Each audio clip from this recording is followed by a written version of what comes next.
नमस्कार दोस्तों, स्वागत है आपका आज के मुख्य समाचारों की वीडियो में। जी हां दोस्तों, यहां पर आपको देखने को मिलेगी सुबह से लेकर शाम तक की सारी के सारी बड़ी खबरें मुख्य समाचार ब्रेकिंग न्यूज अपडेट के रूप में। तो दोस्तों, आपसे रिक्वेस्ट है इस वीडियो को ज़्यादा से ज़्यादा लाइक और शेयर करें।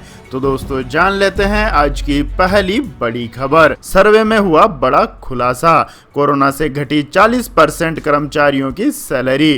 कर्मचारी चाहते हैं वर्क फ्रॉम एनीवेयर की सुविधा। जी हां दोस्तों, कोरोना महामारी की वजह से करोड़ों लोगों ने अपनी नौकरियां गंवाई है। जिनकी नौकरी बच रही है उनकी सैलरी घटी है। एक सर्वे में सामने आया है कि देश के 40% कर्मचारियों ने माना है कि उनकी सैलरी पहले से कम हुई है। ह्यूमन कैपेसिटी नाम के इस सर्वे को ग्रांट थोरनटन ने किया है। इस सर्वे में consumer, retail, e commerce, financial services, manufacturing, automotive, pharmaceutical और हेल्थ केयर समेत कई सेक्टर्स से 16,700 लोगों ने हिस्सा लिया। इस सर्वे में 40% लोगों ने माना है कि उनकी सैलरी घटी है, तो सिर्फ 16% ने यह भी कहा है कि उनकी फिक्स्ड सैलरी में टेम्परेरी कमी आई है। आपको बता दें दोस्तों, सर्वे में यह भी सामने आया है कि कर्मचारियों के वेरिएबल पे या परफॉर्मेंस पे कंपोनेंट में भी कटौती हुई है। 31% को किसी तरह का वेरिएबल पे नहीं मिला है, जबकि 33% के वेरिएबल पे में कमी दर्ज की गई है। ग्रांट थोरनटन के भारतीय पार्टनर अमित जायसवाल ने कहा है कि 1/3 लोगों ने अपनी फिक्स्ड सैलरी में 20% से ज़्यादा की कमी बताई है, जबकि 40% लोगों ने बताया है कि उनकी कुल कमाई घटने के बावजूद उनकी फिक्स्ड सैलरी में कोई फर्क नहीं दिखा। इससे ये पता चलता है कि उनकी सैलरी के वेरिएबल कंपोनेंट में भारी कटौती हुई है। सर्वे में हिस्सा लेने वाले आधे से ज़्यादा लोगों ने कहा है कि अगर उन्हें विकल्प दिया जाए तो वो ऊंची फिक्स्ड सैलरी को चुनेंगे, भले ही उनकी ओवरऑल कमाई घट जाए। इसके बाद दोस्तों, जान लेते हैं अगली खबर। Maharashtra state cooperative bank scam, ED ने अटैच की अजीत पवार की पत्नी की शुगर मिल। जी हां दोस्तों, प्रवर्तन निदेशालय ने महाराष्ट्र सहकारी कोऑपरेटिव बैंक घोटाले मामले में 65.75 करोड़ रुपए की शुगर मिल अटैच की है। जिस शुगर मिल को अटैच किया गया है वो महाराष्ट्र सरकार के उप मुख्यमंत्री अजीत पवार की कंपनी से जुड़ी हुई है। यह अजीत पवार की पत्नी सुमित्रा अजीत पवार की कंपनी है। आपको बता दें कि अजीत पवार एनसीपी के नेता हैं और शरद पवार के भतीजे हैं। आपको बता दें दोस्तों, ईडी ने महाराष्ट्र सरकार की आर्थिक अपराध शाखा में साल 2019 में दर्ज मामले पर मनी लॉन्ड्रिंग का मामला दर्ज कर कार्रवाई शुरू की थी। आरोप था कि महाराष्ट्र राज्य सहकारी बैंक ने सरकारी शुगर कारखाना बहुत कम दामों पर अपने रिश्तेदारों और दोस्तों को बेच दी, वो भी बिना सरफेसी कानून का पालन किए। इसी के बाद मामला बॉम्बे हाई कोर्ट में गया और महाराष्ट्र पुलिस की आर्थिक अपराध शाखा ने मामला दर्ज किया और फिर ईडी ने भी अपनी जांच शुरू की। इसके बाद दोस्तों, रुक करते हैं अगली खबर का। दिल्ली के पेरेंट्स को बड़ी राहत, प्राइवेट स्कूलों की फीस में होगी 15% तक की कटौती। जी हां दोस्तों, दिल्ली के अरविंद केजरीवाल सरकार ने प्राइवेट स्कूलों की फीस को लेकर मनमानी पर बड़ा फैसला लिया है। सरकार ने गुरुवार को आदेश जारी किया है कि राजधानी के सभी निजी स्कूलों को अपनी फीस में 15% तक की कटौती करनी होगी। यह आदेश पिछले साल के शैक्षणिक सत्र यानी 2020-21 के लिए लागू होगा। सरकार के आदेश में यह भी कहा गया है कि अगर स्कूलों ने पेरेंट्स से ज्यादा फीस ली तो उन्हें पैसे लौटाने होंगे या फिर आने वाले साल में एडजस्ट करना होगा। कोरोना महामारी के दौर में अरविंद केजरीवाल सरकार का यह फैसला पेरेंट्स के लिए राहत भरा है। गुरुवार को डिप्टी सीएम मनीष सिसोदिया ने कोरोना के दौर में जब पेरेंट्स आर्थिक तंगी से जूझ रहे हैं, ऐसे वक्त में फीस में 15% तक की कटौती उनके लिए बहुत बड़ी राहत होगी। इसके बाद दोस्तों, जान लेते हैं अगली खबर। जम्मू कश्मीर में 149 साल बाद खत्म हुई दरबार मूव की प्रथा, अफसरों को आवास खाली करने का आदेश। जी हां दोस्तों, करीब 149 साल बाद जम्मू कश्मीर के महाराजा गुलाब सिंह द्वारा शुरू की गई दरबार मूव प्रथा को आखिरकार खत्म कर दिया गया है। जम्मू कश्मीर सरकार ने बुधवार को आदेश जारी करते हुए कर्मचारियों को दिए जाने वाले आवास आवंटन को भी रद्द कर दिया है। साथ ही अफसरों को 3 हफ्ते के अंदर आवास खाली करने का आदेश दिया है। आपको बता दें दोस्तों, मौसम बदलने के साथ साथ हर 6 महीने में जम्मू कश्मीर की राजधानी भी बदल जाती है। राजधानी शिफ्ट होने की इस प्रथा को दरबार मूव के नाम से जाना जाता है। 6 महीने राजधानी श्रीनगर में रहती है और 6 महीने जम्मू में। राजधानी बदलने की यह परंपरा 1862 में डोगरा शासक गुलाब सिंह ने शुरू की थी। गुलाब सिंह महाराजा हरि सिंह के पूर्वज थे, जिसके समय ही जम्मू कश्मीर भारत का अंग बना था। सूत्रों के अनुसार एक बार राजधानी शिफ्ट होने में करीब 110 करोड़ रुपए खर्च होता था, लेकिन दरबार मूव को खत्म करने के फैसले से राजकोष को हर साल करीब 200 करोड़ रुपए की बचत होगी। इस फैसले के बाद सरकारी ऑफिस अब जम्मू और श्रीनगर दोनों जगहों पर सामान्य रूप से काम करेंगे। राजभवन, सिविल सचिवालय, सभी प्रमुख विभागाध्यक्षों के कार्यालय पहले दरबार मूव के तहत जम्मू और श्रीनगर के बीच सर्दी और गर्मी के मौसम में ट्रांसफर होते थे। हालांकि राजनीतिक दल के साथ साथ कश्मीर घाटी के स्थानीय लोग भी सरकार के इस फैसले से नाखुश दिख रहे हैं। उनका कहना है कि इस फैसले से जम्मू कश्मीर के बीच की दूरियां और बढ़ जाएंगी। इसके बाद दोस्तों रुक करते हैं अगली खबर का। उइगर मुसलमानों के मुद्दे पर बोला पाकिस्तान, चीन जो कह रहा है वह सही है। जी हां दोस्तों, मुस्लिम बाहुल्य देश होने के बावजूद पाकिस्तान को इस बात से कोई फर्क नहीं पड़ता है कि चीन में उइगर मुसलमानों के साथ कितनी क्रूरता की जा रही है। कश्मीर को लेकर बेवजह हल्ला करने वाले पाकिस्तान के प्रधानमंत्री इमरान खान ने उइगर मुसलमानों को लेकर ड्रैगन को क्लीन चिट देते हुए कहा कि चीन जो कहता है वह सच है। इमरान खान ने गुरुवार को कहा कि सिंजियांग प्रांत में उइगर मुसलमानों के साथ व्यवहार को लेकर की गई दलीलें पाकिस्तान को मंजूर हैं। चीन में कम्युनिस्ट पार्टी के शासन को 100 साल पूरे होने पर गुरुवार को चीनी पत्रकारों से बातचीत करते हुए इमरान खान ने कहा कि उइगर मुसलमानों को लेकर चीन की प्रतिक्रिया वेस्टर्न मीडिया की ओर से दी जाने वाली रिपोर्ट से बहुत अलग है। डॉन की एक रिपोर्ट के मुताबिक इमरान खान ने कहा कि चीन के साथ हमारे बेहद मजबूत और करीबी रिश्तों की वजह से हम चीन की बात को स्वीकार करते हैं।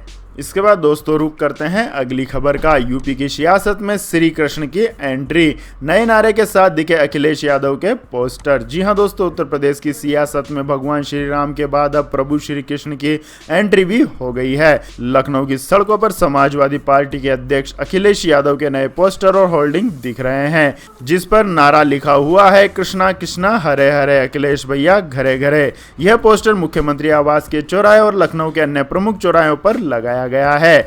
आपको बता दें दोस्तों, समाजवादी पार्टी इस वक्त 2022 में होने वाले यूपी विधानसभा चुनाव की तैयारियों में जोर शोर से जुटी हुई है। पार्टी 5 साल बाद फिर से सत्ता में वापसी करना चाहती है। इस बीच उत्तर प्रदेश की राजधानी लखनऊ में समाजवादी पार्टी के नए नए पोस्टर और होर्डिंग लगे नजर आ रहे हैं। इसके बाद दोस्तों जान लेते हैं अगली खबर। महंगाई का तगड़ा झटका, एलपीजी के दाम बढ़े। 809 रुपए की जगह अब 834.50 रुपए में मिलेगा रसोई गैस सिलेंडर। जी हां दोस्तों, आज से आम जनता को महंगाई का तगड़ा झटका लगा है। पेट्रोल डीजल पहले से ही महंगाई के आसमान पर है। अब सरकारी तेल कंपनियों ने रसोई गैस के दाम भी बढ़ा दिए हैं। दिल्ली में आज से 14.2 किलोग्राम वाला सिलेंडर 809 रुपए की जगह 834.50 रुपए में मिलेगा, यानी सीधा 25.50 रुपए की बढ़ोतरी हुई है। सरकारी तेल कंपनियां हर महीने की पहली तारीख को गैस सिलेंडर के दामों में बदलाव करती है। इसके पहले 1 मई को गैस कंपनियों ने एलपीजी गैस सिलेंडर के रेट में कोई बदलाव नहीं किया था। इससे पहले अप्रैल में एलपीजी सिलेंडर के दाम में 10 रुपए की कटौती की गई थी, जबकि वही फरवरी और मार्च में दाम बढ़े थे। इसके बाद दोस्तों रुक करते हैं अगली खबर का। गौतम अडानी को हर मिनट हो रहा है 5 करोड़ रुपए का नुकसान, अमीरों की टॉप 20 लिस्ट से हुए बाहर। जी हां दोस्तों, अडानी ग्रुप के मालिक गौतम अडानी के दिन सही नहीं चल रहे हैं। उनकी दौलत में हर रोज गिरावट आ रही है। उनकी नेटवर्थ हर मिनट 5 करोड़ रुपए घट रही है, जिसकी वजह से गौतम अडानी दुनिया के 20 सबसे अमीर लोगों की लिस्ट से भी बाहर हो गए हैं। आपको बता दें दोस्तों, बीते दिनों से अडानी ग्रुप की 6 कंपनियों में से 3 कंपनियों में लगातार आ रही गिरावट के चलते गौतम अडानी की नेटवर्थ काफी घट गई है। गौतम अडानी की कंपनियों में गिरावट का रुख जारी है। ब्लूमबर्ग बिलियनियर्स इंडेक्स की रिपोर्ट के मुताबिक अडानी की नेटवर्थ 59.7 अरब डॉलर है, जो कि 2 दिन पहले 62.28 अरब डॉलर थी। इसके बाद दोस्तों जान लेते हैं आज के मौसम अपडेट्स। लेकिन दोस्तों, मौसम अपडेट्स जानने से पहले आप लोगों से गुजारिश है कि इस वीडियो में दिखाई गई खबरें अगर आपको पसंद आई हो तो इस वीडियो को लाइक करें, शेयर करें और हमारे चैनल को सब्सक्राइब करें। तो दोस्तों जान लेते हैं आज के मौसम अपडेट्स। तो दोस्तों, अगले 24 घंटों के दौरान बिहार, पश्चिम बंगाल, सिक्किम, असम के कुछ हिस्सों, मेघालय, अरुणाचल प्रदेश, झारखंड के अलग अलग हिस्सों, आंध्र प्रदेश और तेलंगाना के कुछ हिस्सों में हल्की से मध्यम बारिश के साथ साथ कुछ स्थानों पर भारी बारिश भी हो सकती है। वहीं उत्तर पश्चिमी भारत से हीट वेव की स्थिति समाप्त होने की उम्मीद है। पूर्वोत्तर भारत, शेष बिहार, उड़ीसा के कुछ हिस्सों, छत्तीसगढ़, विदर्भ के अलग अलग हिस्सों, तटीय कर्नाटक, केरल, तमिलनाडु, कोंकण और गोवा, मराठवाड़ा के अलग अलग हिस्सों और दक्षिणी और पूर्वी मध्य प्रदेश में हल्की से मध्यम बारिश हो सकती है। वहीं दक्षिणी गुजरात, मध्य महाराष्ट्र के कुछ हिस्सों, आंतरिक कर्नाटक, जम्मू कश्मीर, गिलगिट बल्टिस्तान, मुजफ्फराबाद और लद्दाख में हल्की बारिश के साथ एक दो स्थानों पर मध्यम बारिश भी हो सकती है।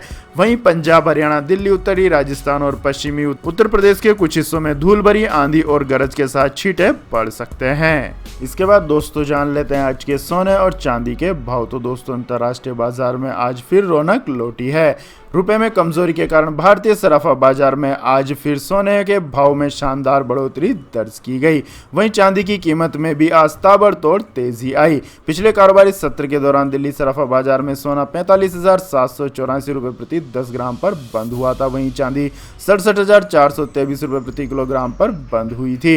अंतर्राष्ट्रीय बाजार में गोल्ड के दाम में आज ठीक ठाक वृद्धि हुई है। आपको बता दें दोस्तों, दिल्ली सराफा बाजार में सोने के भाव में दोस्तों चांदी की तो आज 1 किलोग्राम चांदी के भाव में 1231 रुपए प्रति किलोग्राम की जबरदस्त बढ़ोतरी हुई है। इसके बाद दोस्तों रुक करते हैं अगली खबर का। आईटी सेक्टर की नई पॉलिसी लाई आंध्र प्रदेश सरकार। कोरोना टाइम में इंजीनियर्स को मिलेंगे हजारों नौकरियां। जी हां दोस्तों, कोरोना टाइम में आम आदमी के लिए रोजगार एक बड़ा सवाल बनकर खड़ा हो गया है। देश में बेरोजगारी दर लगातार बढ़ रही है। इसी बीच आंध्र प्रदेश सरकार ने सूचना प्रौद्योगिकी यानी कि आईटी सेक्टर के लिए नई पॉलिसी पेश की है। सरकार की इस नई पॉलिसी में आने वाले 3 सालों में बड़ी संख्या में रोजगार पैदा होने की उम्मीद है। मुख्यमंत्री वाईएस जगन मोहन रेड्डी की अध्यक्षता में राज्य कैबिनेट ने भी इस पर मुहर लगा दी है। आंध्र प्रदेश सरकार ने बुधवार को नई Andhra Pradesh information technology policy 2021 से 2024 पेश की है। इस पॉलिसी ने सरकार को आईटी सेक्टर में अगले 3 साल में 55,000 नौकरियां पैदा होने की उम्मीद है। अगर ऐसा होता है तो इससे कोरोना टाइम के बीच हजारों इंजीनियरों का सपना पूरा होगा। सरकार का कहना है कि वह अपने आईटी, इलेक्ट्रॉनिक्स एवं कम्युनिकेशन विभाग को एक रिव्यू सेंटर में बदलेगी और स्वायत्तता हासिल करने की दिशा में काम करेगी। इसके बाद दोस्तों रुक करते हैं अगली खबर का। एविएशन सेक्टर के रोजगार पर भी पड़ा कोरोना महामारी का बुरा असर। छिन गई हजारों लोगों की नौकरियां। जी हां दोस्तों, कोरोना वायरस के फैलने की रफ्तार को काबू करने के लिए ज्यादातर राज्यों ने लॉकडाउन या कर्फ्यू जैसे सख्त पाबंदियों का सहारा लिया। इससे कारोबारी गतिविधियां करीब करीब थम गई हैं। नागरिक विमानन मंत्रालय ने भी एहतियाती कदम उठाते हुए अंतर्राष्ट्रीय और घरेलू उड़ानों पर काफी समय तक रोक लगा रखी है। इसके बाद कई सुरक्षा कदम और शर्तों के साथ फ्लाइट्स को सीमित हवाई यात्रा के साथ अनुमति मिली है। इससे एविएशन सेक्टर के कारोबार के साथ ही रोजगार पर भी बुरा असर पड़ा है। मंत्रालय से जुड़े सूत्रों के हवाले से मिली जानकारी के मुताबिक हवाई क्षेत्र में वित्तीय वर्ष 2020-21 की पहली तिमाही के दौरान 6,000 से ज्यादा रोजगार की कमी दर्ज की गई थी। इसके बाद दोस्तों जानते हैं अगली खबर।